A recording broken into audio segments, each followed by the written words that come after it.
ایک دوسرے کو بلیک میل کرنے کی جو ہے وہ کوشش کی جا رہی ہے۔ وزیر اعلیٰ جو ہیں وہ اشتہاری قرار دے دیے گئے ہیں، اور یہ وزیر اعلیٰ خیبر پختونخوا ہیں اور ان کو اشتہاری قرار دیا گیا ہے، اور اس کی وجہ یہ ہے کہ 24 نومبر احتجاج پر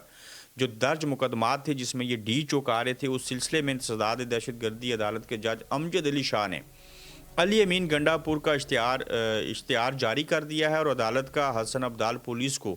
ملزم کے اشتہار کی تعمیل کروا کر رپورٹ 21 جنوری کو پیش کرنے کا حکم دیا ہے۔ وزیر اعلیٰ عدالت نہ پیش ہوئے تو اشتہاری قرار دے دیے جائیں گے۔ اس سے بھی کوئی فرق نہیں پڑتا، وہ آ جائیں، وزیر اعلیٰ ہیں، عدالت کے سامنے پیش ہوں، اور پیش ہونے کے بعد اشتہاری جو قرار دیے گئے ہیں وہ چیزیں ختم ہو جائیں گی، تو انہیں پیش ہونا چاہیے۔ بشرا بیگم پیش ہوتی ہیں، عمران خان صاحب جب باہر تھے وہ پیش ہوتے تھے، تو علی امین گنڈا پور کو کیا پرابلم ہے، وہ بھی آئیں اور پیش ہو جائیں، بجائے اس کے کہ یہ خبریں بنیں کہ آپ آ نہیں رہے اور آپ کو اشتہاری قرار دے دیا گیا ہے۔ چونکہ علی امین گنڈا پور کو بھی سمجھ آئے گی کہ جب کسی کی بات مانیں یا نہ مانیں تو دونوں صورتوں میں کیسے بلیک میل کیا جاتا ہے۔ اب 24 نومبر کو بندے بھی پی ٹی آئی کے شہید کیے جائیں، گولیاں بھی انہی کو ماری جائیں، ایف آئی آر بھی انہی کے اوپر ہوں، سزائیں بھی انہی کو دی جائیں۔ اب 9 مئی سے تو بہت بڑا واقعہ ہے جس میں 4 رینجرز جو تھے وہ شہید ہوئے، 13 لوگوں کی جان چلی گئی، لوگ جنازوں کے ساتھ لپٹ لپٹ کے روتے رہے۔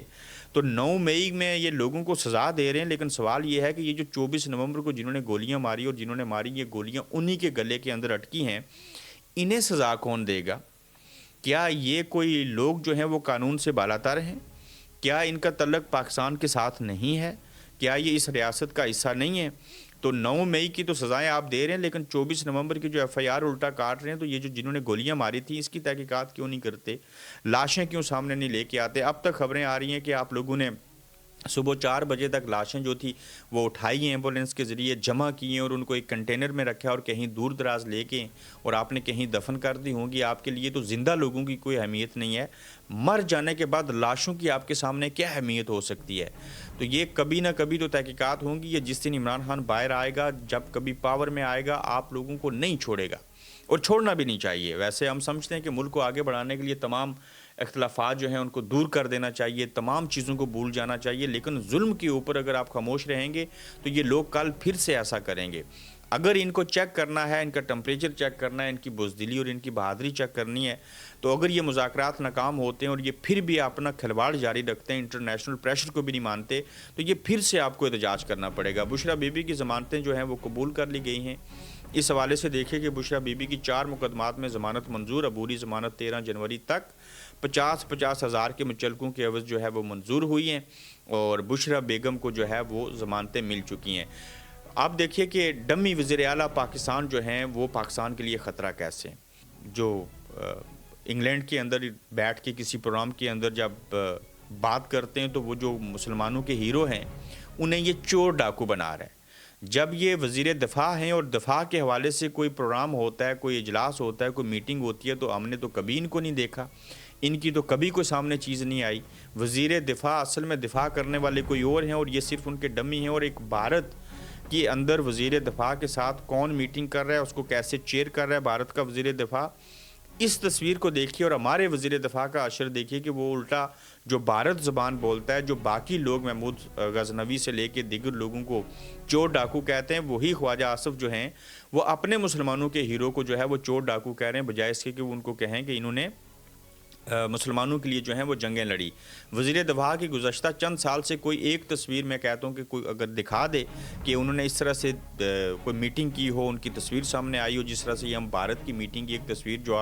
ہے آپ کو دکھا رہے ہیں، تو آپ نہیں دکھا پائیں گے۔ اور آرمی چیف یا D G I S I سے کسی ایک میٹنگ کی کوئی سرکاری تصویر، جب ایسے لوگ سنجیدہ ترین محکموں کے سربراہ ہوں گے تو پاکستان میں سیکیورٹی کے مسائل پر قابو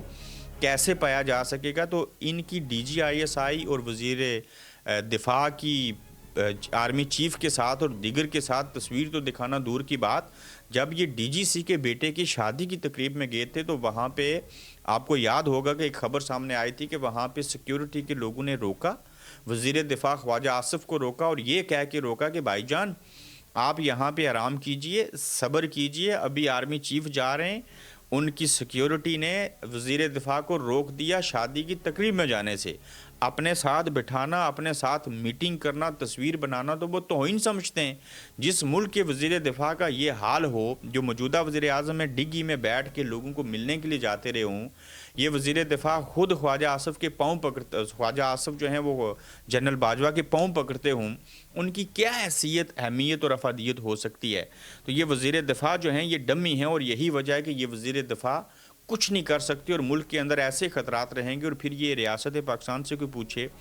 آپ نے اپنے پڑوسی اسلامی ملک افغانستان کے اوپر حملہ کیوں کیا؟ کہ آپ لوگوں کے پاس ان سوالات کے جوابات ہیں؟ کیا آپ کو ایسے کرنا چاہیے تھا؟ تاہم ملک کے اندر جو امریکہ کی جانب سے نئی حکومت آ رہی ہے، جو ڈونلڈ ٹرمپ حلف اٹھائیں گے، جو پریشر آ رہا ہے، اور براہ راست ایک ایسا ٹویٹر، ایک ایسا ایکس جو بند تھا، اس کے باوجود اس کے اوپر ایک خبر چلانے سے جیو کی جانب سے جو چیزیں سامنے آئی ہیں، ان سے یہ لگتا ہے کہ لابی کافی مضبوط ہے،